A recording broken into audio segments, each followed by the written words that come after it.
Kamusta po kayong lahat?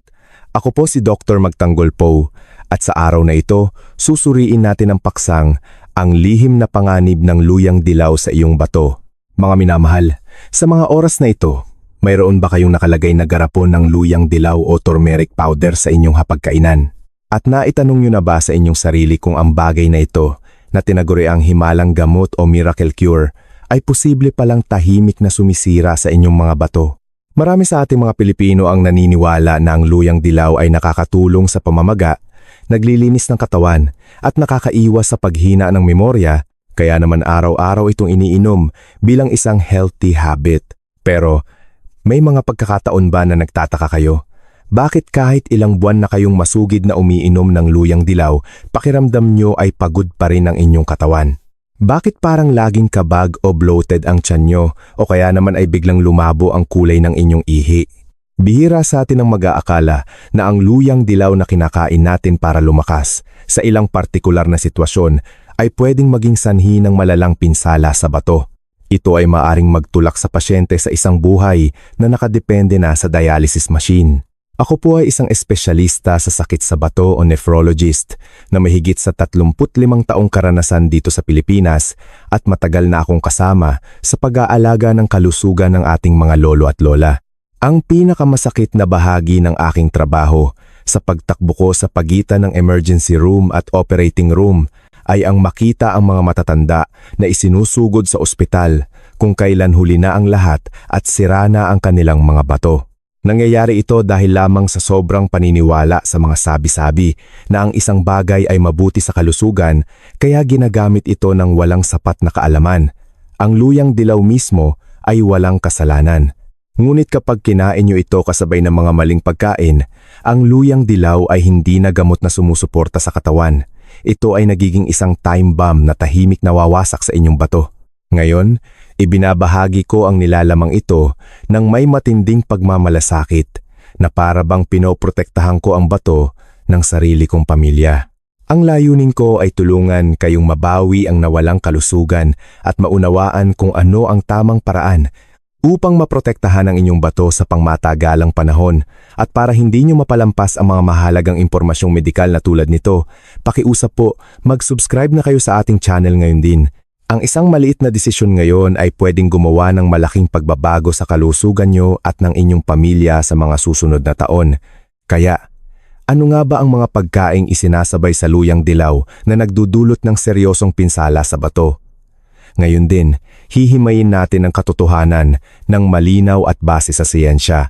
Pakiusap, panoorin nyo ito hanggang dulo dahil ang bawat minutong pakikinig nyo ngayon ay makakatulong para maiwasan ang mga pagsisisi sa hinaharap. Unang bahagi, 3 maling kombinasyon ng luyang dilaw na nakakasira sa bato at kalusugan. Ang pinakamasamang kombinasyon, luyang dilaw at espinaka, spinak. Ang unang bagay na nais kong seryoso niyong pag-isipan ay ang pagsasama ng luyang dilaw at spinach o espinaka. Siguro kapag narinig nyo ito, mahirap tanggapin. Dito sa Pilipinas, ang espinaka ay matagal ng simbolo ng kalusugan, pampalakas, pampatibay ng dugo, mabuti sa buto at utak. Ang luyang dilaw naman ay tinitingala bilang natural na gamot laban sa pamamaga at pagtanda. Parehong masustansya, pero bakit kapag pinagsama ay nakakasama sa bato? Ang sagot ay nasa inyong edad. Hindi na kayang iproseso ng katawan ng matatanda ang lahat ng bagay gaya ng ginagawa ng katawan ng mga kabataan. Gusto kong pakinggan niyo ang kwento ni Nanay Rosa, 60 anyos, isang pasyente na personal kong inasikaso sa emergency room dito sa Maynila. Ang karanasang ito ay nagbigay sa akin ng malalim na aral. Si Nanay Rosa ay napakadisiplinado. Sa loob ng maraming taon, halos wala siyang pinalampas na payo tungkol sa healthy eating. Narinig niya na ang luyang dilaw ay nakakaiwas sa Alzheimer's at ang espinaka naman ay mayaman sa iron at antioxidants. Nagpasya siyang pagsabayin ng 2 araw-araw bilang isang obligadong ugali. Ang almusal niya ay kanin na niluto sa luyang dilaw, parang Java rice. Ang tanghalian niya ay laging may ginisang espinaka. Hindi pa siya tumigil doon. Tuwing tanghali, nagtitimpla siya ng luyang dilaw sa green juice na may kasamang saging. Sa paniniwalang inaalagaan niya ang kanyang bato at utak, Itinuloy niya ito ng halos 1 taon nang walang pagdududa. Hanggang sa isang gabi, bandang 3:00 ng madaling araw, bigla siyang nagising dahil sa matinding sakit sa kanyang balakang na gumagapang pababa sa puson. Ang sakit ay nagpawis sa kanya ng malamig. Nanginig ang kanyang katawan at kapos ang hininga. Pakiramdam niya ay may matalim na bagay na humihiwa sa loob ng kanyang katawan. Nataranta ang pamilya at isinugod siya sa pinakamalapit na ospital. Nang suriin ko siya at ipagawa ang mga x-ray at scan, ang imaheng lumabas ay ikinabahala ng buong medical team. Isang malaking bato na magaspang ang ibabaw ang bumara sa pagitan ng kanyang bato at ureter. Ang diagnosis, acute pyelonephritis na may kasamang urinary stones. Nang humupa ang sakit dahil sa gamot, hinawakan ni Nanay Rosa ang kamay ko at nagtanong habang umiiyak. "Dok, bakit ganito? Hindi ako umiinom ng alak, hindi ako naninigarilyo, puro masustansya ang kinakain ko. Bakit ako nagkaganito?" Kinailangan kong magpaliwanag ng dahan-dahan. Ang totoo, hindi mali ang pagkain niya, kundi mali ang kombinasyon at mali ito para sa edad niya. Sa siyensya, ang espinaka ay may napakataas na oxalate at ang luyang dilaw ay mataas din sa oxalate. Kapag ang dalawang ito ay sabay na pumasok sa katawan, lalo na kung araw-araw, ang oxalate ay didikit sa calcium at bubuo ng calcium oxalate. Ito ang pinakakaraniwan at pinakamatalim na uri ng kidney stone. Sa mga kabataan na malakas pa ang bato at umiinom ng sapat na tubig, ang maliliit na kristal na ito ay nailalabas. Pero sa mga nasa middle age at senior citizen, kung saan humihina na ang filtration ng bato habang tumatanda, ang mga kristal na ito ay naiipon ng tahimik hanggang sa maging malalaking bato. Ang nakakatakot, hindi ito sumasakit agad, kaya aakalain yung okay lang kayo. Ang bato ni Nanay Rosa ay binuhat ang sobrang oxalate sa loob ng 1 taon hanggang sa hindi na nito kinaya. Ito ay hindi aksidente, kundi resulta ng isang ugaling akala ay healthy pero kulang sa kaalaman tungkol sa katawan ng matatanda. Kung ngayon ay nagbabalak kayong magluto ng espinaka at luyang dilaw ng sabay, hinihiling ko na huminto muna kayo sandali. Hindi para matakot, kundi para maunawaan ang pagkain ay nagiging gamot lang kung tama ang paggamit sa tamang tao at tamang panahon. Bakit nga ba nagiging delikado ito? Isipin niyo ang inyong bato bilang isang water filter sa bahay. Ang filter na ito ay para saluhin ang dumi. Kung sadya nyo itong lalagyan ng durog na bubog, ano ang mangyayari? Masisira ang filter. Ang bato natin, lalo na sa mga lagpas 60 anyos, ay marupok na rin. Kapag kumain kayo ng espinaka at luyang dilaw, nabubuo ang mga kristal na parang bubog dahil matatanda na, hindi na tayo gaanong nauuhaw, kaya kulang sa tubig ang katawan. Ang ihi ay nagiging malapot, kaya ang mga kristal ay hindi nakakalabas, nagdidikit-dikit at nagiging malaking bato. Ang ginawa ni Nanay Rosa ay parang paglalagay ng bubog sa lumang filter araw-araw. Sinugatan nito ang kanyang bato ng tahimik. Maswerte kung sakit ng tiyan lang, pero ang bato ay tahimik na organ. Kahit 70% na ang sira, minsan ay wala pa ring sintomas. Kapag sumakit na, delikado na. Tandaan, hindi lang espinaka, pati ang beets remolatsa at amaranth, kulitis ay mataas din sa oxalate. Mag-ingat sa pagsasabay nito sa luyang dilaw. R. Ang ikalawang maling kombinasyon, luyang dilaw at gamot pampalabnaw ng dugo blood thinners. Kung ang espinaka ay tahimik na sumisira, ang pangalawang panganib ay pwedeng ikamatay nyo sa maikling panahon. Ito ay para sa mga umiinom ng gamot tulad ng aspirin, warfarin, o gamot sa high blood, pero umiinom din ng concentrated turmeric supplements.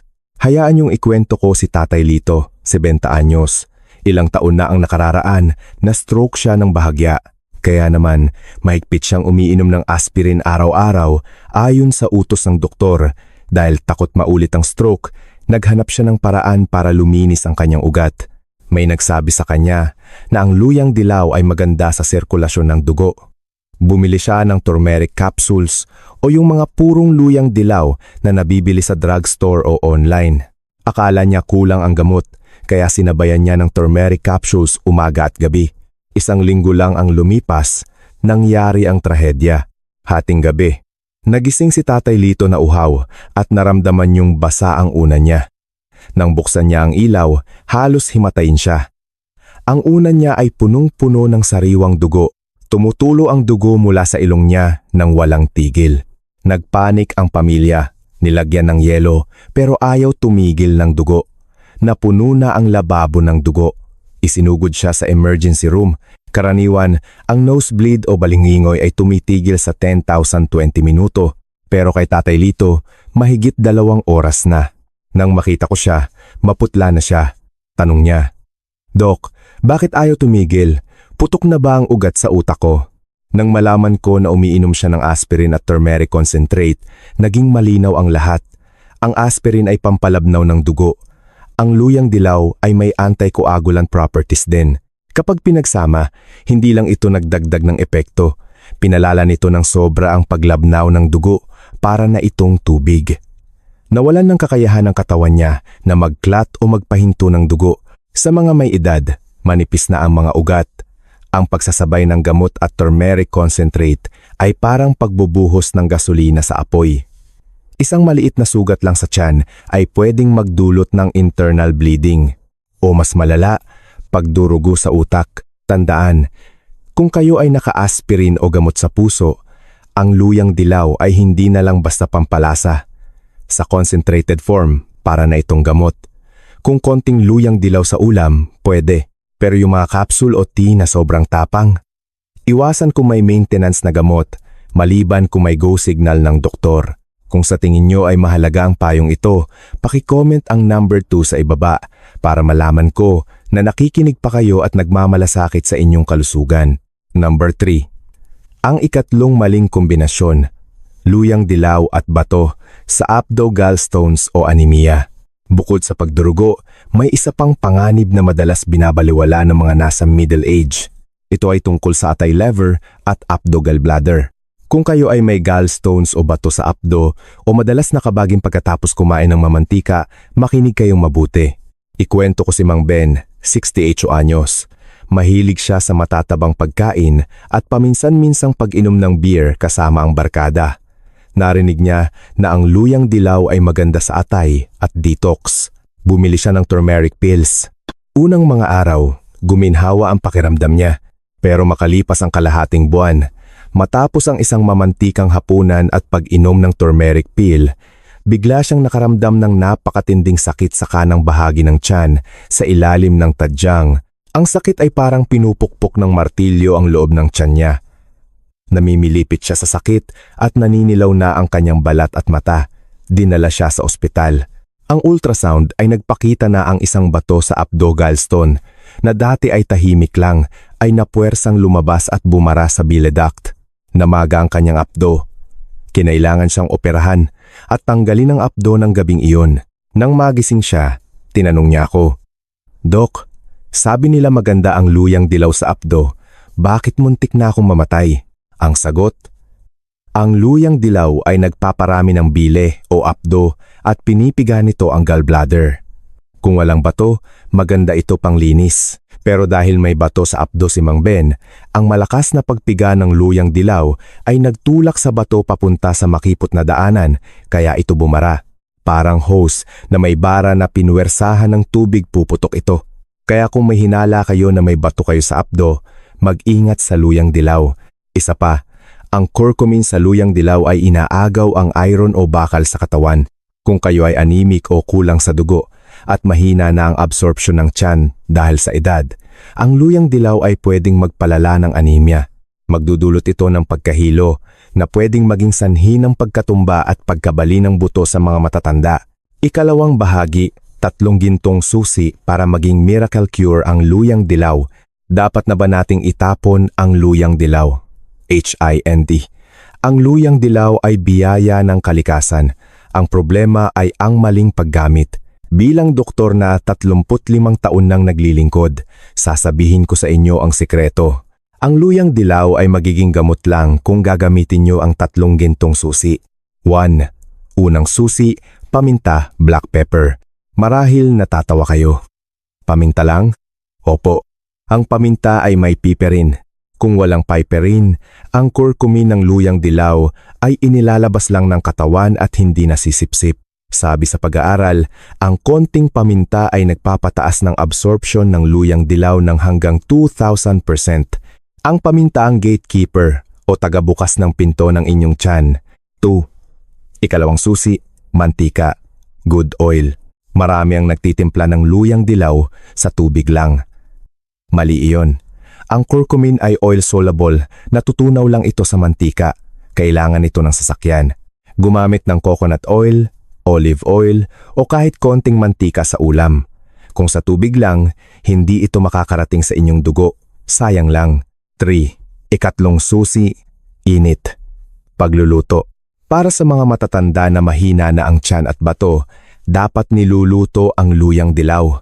Huwag kainin ng hilaw. Ang init ay nagpapaluwag sa structure ng curcumin para mas madaling matunaw at hindi mabigat sa atay at bato. Kung nakatulong ang impormasyong ito, paki-comment ang number 4 sa ibaba. Ikatlong bahagi, 3 ligtas na. Paraan ng paggamit ng luyang dilaw para sa mahina ang bato. Paraan 1. Luyang dilaw at pulot honey, ang sikreto sa umaga.